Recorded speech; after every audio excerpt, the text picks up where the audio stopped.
Hey, what's up, you guys? It is Tyler. Welcome to the Tyler Williams channel. Welcome to our review of WWE Survivor Series 2016. Now, this pay-per-view ended an hour ago. Yes, it ended at 10:30. Is that main event? But I figured 1 hour later I'll just review it. I didn't review it right away because I just wasn't feeling it. I was like, man, this pay-per-view wasn't even all that, to be honest. I'm sporting my Seth Rollins shirt because I could not find my Brock Lesnar Suplex City shirt. But anyways, let's get into this pay-per-view. Before I start off, I just want to say that as it stands, Survivor Series, in terms of any WWE pay-per-view I've ever seen, or in terms of WWE pay-per-views I've watched, or in terms of WWE pay-per-views I prefer, in terms of concept and yada, yada, yada. Survivor Series always finds itself last on my list. I really could never get into Survivor Series. I just felt like the Survivor Series matches were long and drawn out, and I could just never get into them. Thus, I have never, ever watched a full-length Survivor Series pay-per-view up until now. This was the first time, actually, I came to say that I watched the full pay-per-view, not the pre-show. But this is the first time I watched a full-length Survivor Series pay-per-view, because any other time I'm just like, I don't like Survivor Series. So, that being said, let's get into this pay-per-view. So, the first match, we opened up with the 5-on-5 women's elimination match. It was Team Raw.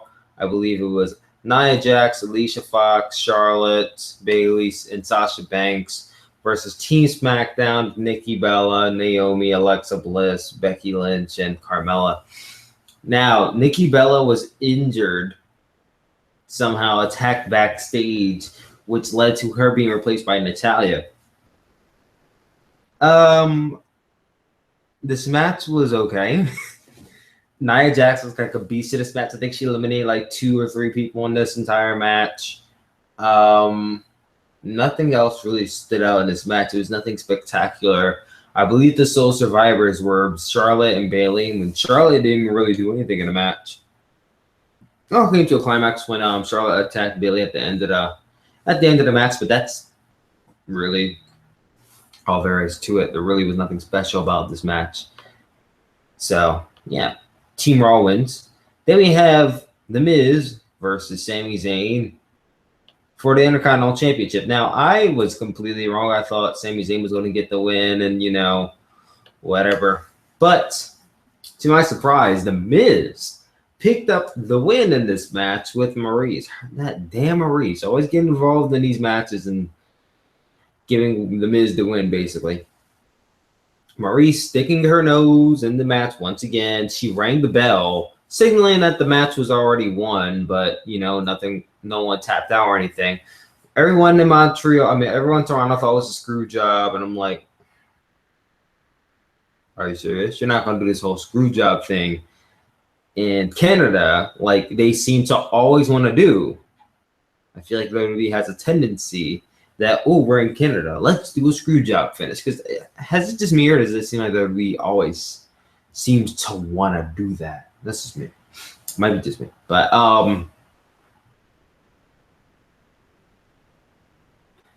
Maryse and Miz capitalized on it, got the win over Sami Zayn, which I really don't have that big of an issue with the Miz winning. What I do have an issue with is the Miz retaining, because that means we're going to have to see another rematch between the Miz and Dolph Ziggler for the Intercontinental Championship. And I've stressed this already. I am so sick and damn tired of seeing the Miz versus Dolph Ziggler. Yes, they have great matches. They have really good chemistry. But I feel like I've seen this match over and over and over and over and over again. I'm tired of seeing it. And it doesn't matter that the matches get better over time. It's the same 2 people in the same 2 match with the same manager doing this. It's this rinse and repeat. It's a good match. Maryse gets involved. Miz gets the win. It's the same thing over and over again. Sometimes the Spirit Squad gets involved. Like, I am sick and tired of seeing the Miz and Dolph Ziggler. I am. And that's why I wanted Sami Zayn to win this match, so that we wouldn't have to see a rematch. But I guess we're going to have to see that rematch at TLC. And I'm fingers crossed that is the last time we see The Miz and Dolph Ziggler face off. Because if they face off at the Royal Rumble or any time after that, I'm probably going to stop watching. I'm going to stop watching WWE. Me and my buddy Mark are going to stop watching them. But really, that match is just getting annoying. So hopefully we don't see it again. But I'm not going to bet too much on that. Okay, so then we have the tag team 10-on-10 elimination match. Team Raw. It was the New Day, Shining Stars, Luke Gallows and Carl Anderson, Enzo and Cass, and I don't know. Then on SmackDown, we had the Hype Bros, American Alpha, we had the Usos, and Heath Slater and Rhino. There was 2 more teams on each side. But, oh yeah, he's Cesaro and Sheamus were on Raw. And who else was on SmackDown? Did I say Breezango? Yeah, Breezango was on SmackDown as well. Okay, so this match was okay. It was slightly more memorable than a women's match, but it was okay. The most memorable part of this match is when the New Day got eliminated as early as they did. Like, I think the whole crowd was shocked. Like, literally, the first elimination happened. I forgot who was eliminated first. Probably was it was Fandango. Fandango was eliminated first in the match. Then the New Day hopped in. And then Jey Uso super kicked Kofi Kingston and eliminated him. And I think everyone's, to my surprise, and everyone else's surprise, everyone's mouth dropped. And the New Day was eliminated. Like, literally that early. I was shocked. I'm like, I thought they were going to make it to the final, maybe the final 2, maybe still survivors possibly. But no, they were the first people eliminated on their team. And it shocked the hell out of everybody. But other than that one moment, there's nothing else really memorable about this match.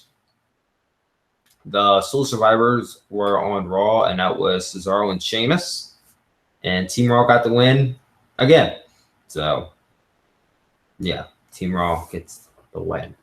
Okay, so then the next match was the Cruiserweight Championship. It was the Brian Kendrick versus Kalisto. This match, I really wasn't paying attention to this match.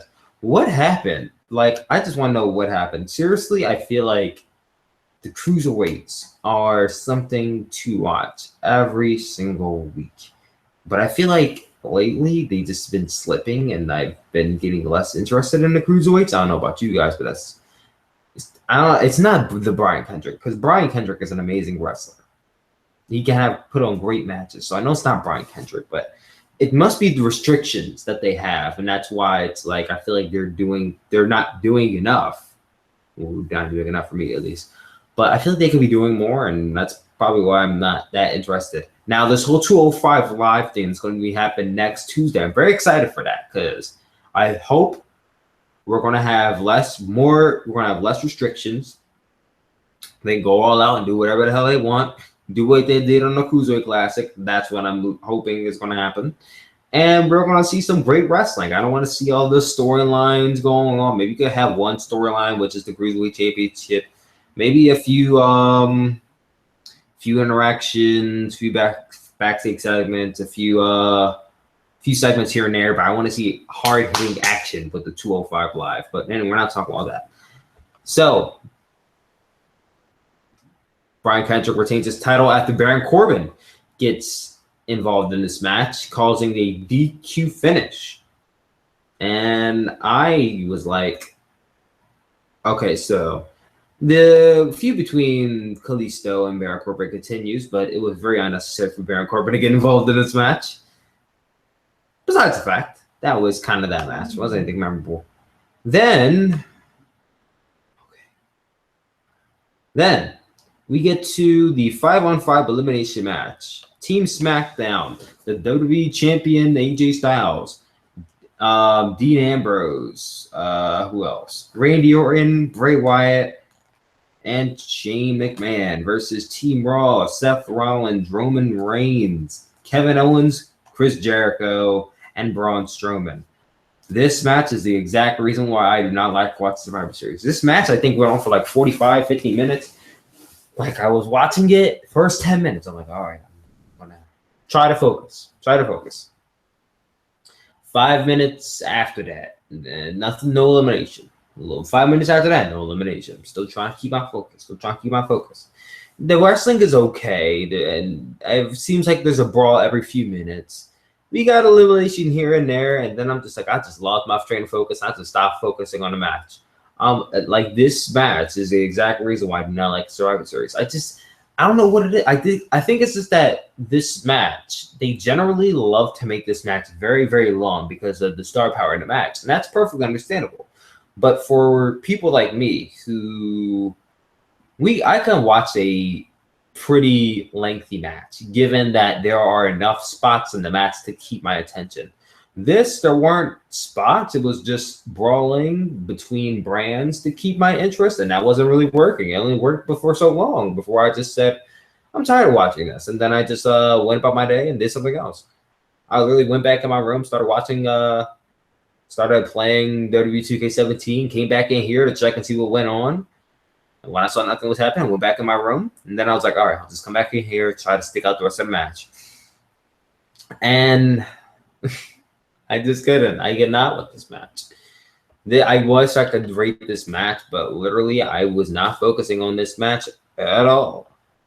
I mean, somewhat focusing on this match. I did see the ending. I saw the beginning. Did not see much of the middle part. I do know that Dean Ambrose is the first man eliminated in the match.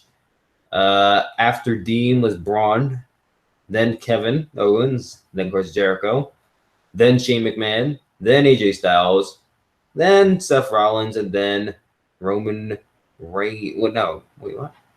Yeah, then Roman Reigns. The sole survivors of that whole match were the Wyatt family, Bray Wyatt and Randy Orton on Team SmackDown. So Team SmackDown finally gets a win on this show.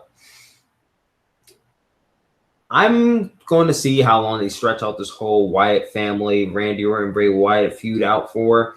I'm thinking they're going to stretch it out until WrestleMania, try to pull the whole Daniel Bryan thing, except they can't really pull it off the exact same way they did with Daniel Bryan because Randy Orton is not Daniel Bryan. That's really not going to work. I've never been crazy about Randy Orton, so I'm just sitting here watching the feud like, okay. But when he turns on Bray Wyatt, I'm not going to be like, oh my God, he turned on Bray Wyatt. I'm going to be like, nice, cool. I really don't care that much about Bray Wyatt. I kind of really don't care that much about Randy Orton either. So, sadly. Then we get on to the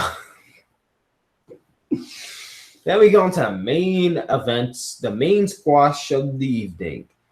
Goldberg versus Brock Lesnar.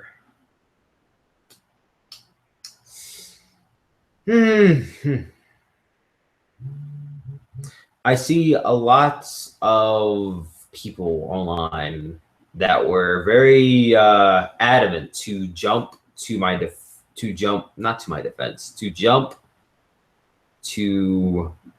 belittle me for my my opinion on this match.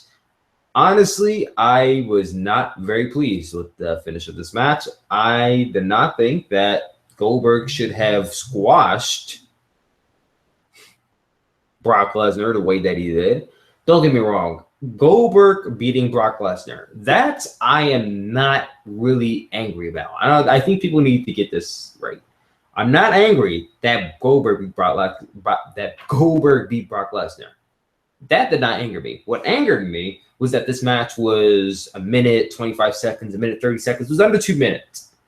And the fact that Brock Lesnar got in no offense. It was spear, jackhammer, pin. That's it. I was like, all this build-up. You guys can't sit here and say that. All of this build-up. And you were pleased with the outcome of this match. Just take away the fact that there was actually build-up. Let's say this match had no build-up to it whatsoever, and it was just Goldberg versus Brock Lesnar in a WrestleMania rematch. That would be totally acceptable. Totally acceptable. I would not care if they did that finish with no build-up. Except they did have build-up, and they built it up for weeks and weeks and weeks and weeks. And then we get the finish we got here. I'm just again, I don't know. And I still like I'm in my own Facebook group and people are heckling me to death, like telling me, I'm like, oh, you're just a mark for Brock Lesnar. Oh, you just hate Goldberg and you don't know what damn thing about book. I'm like, oh my god, guys, Jesus Christ. And I don't even think they realize that I'm not really that angry. I'm just like not pleased with the fact that they kind of just squandered whatever kind of legitimacy that Brock Lesnar had has been squandered in under 2 minutes. We build this guy up for 2 to 3 years, and then for it to just end the way it did. Now, don't get me wrong. Brock Lesnar was already beaten by The Undertaker twice. But you see, those were screwy finishes. So that's kind of debatable. This was not a screwy finish. This was a squash match. I don't think I've ever seen Brock Lesnar get squashed. Ever have I ever seen Brock Lesnar get squashed. And when I finally saw Brock Lesnar get squashed, it just left a sour taste in my mouth. Now, I feel there are probably people who agree with me that seeing Brock Lesnar get squashed the way that he did just felt awkward. It felt weird. It felt out of the ordinary. Now, don't get me wrong. People were excited to see Brock Lesnar lose. They were happy to see Goldberg get that win. But for me, it's just, I don't think it was Goldberg should have been the guy. Now, don't get me wrong. If we put Roman Reigns in the spot of Goldberg, oh, hell would have broke loose. There would have been riots out in the streets. I would have been rioting with them. Like, how dare you have Roman Reigns squash Brock Lesnar? But even then, you could have put anyone in that spot. And I think anyone else in that spot that was not Goldberg, people would have been pissed. But you put a guy like Goldberg in that spot, and it's okay. At least for them, it is. For me, it's not. It should have been a new guy, like not Braun Strowman. That wouldn't have worked. You get my point. I'm not saying that a new guy could have went on and squashed Brock Lesnar. We could have had a new guy going and beat Brock Lesnar. Put it this way. Brock Lesnar got squashed by Goldberg at Survivor Series. Come the Royal Rumble. Let's say Brock Lesnar is facing Finn Balor and Finn Balor's return match at the Royal Rumble, right? And Finn Balor beats Brock Lesnar. Now, where you go from there? Finn Balor beats the Beast Brock Lesnar. But what does it really mean when Brock Lesnar has been squashed already? See? Answer me that. Brock Lesnar has just been squashed by Goldberg literally 1 month, 2 months earlier. And then Finn Balor beats Brock Lesnar. Does it really make that big of an impact? It doesn't, because he's been beaten already. The Beast has been slayed in a manner that we have never seen before. And now that he has, I feel like when someone comes along and they do beat Brock Lesnar, it's not going to matter as much. Now, that's just my thought process. Maybe since I explained it, some of you ease up and you understand why I'm not very happy with this finish. Now, the show overall. It didn't light my world on fire. Honestly, the show was okay. There were a lot of Survivor Series type matches, and once again, I am not a big fan of Survivor Series matches because they never really keep my interest or my attention. So I'm just going to say this was an okay pay-per-view. If you want to check it out, feel free to check it out. If you are looking for a brawl between Brock Lesnar and Goldberg, you will be very, very, very disappointed. If you're looking for a squash match, you will be very, very pleased. Other than that, I think nothing else on this pay-per-view really mattered that much. Anyways, thank you all for watching this review. I will be doing an NXT TakeOver review either shortly after this or sometime tomorrow. So once again, thank you all for watching. I'll talk to you guys later. Peace out.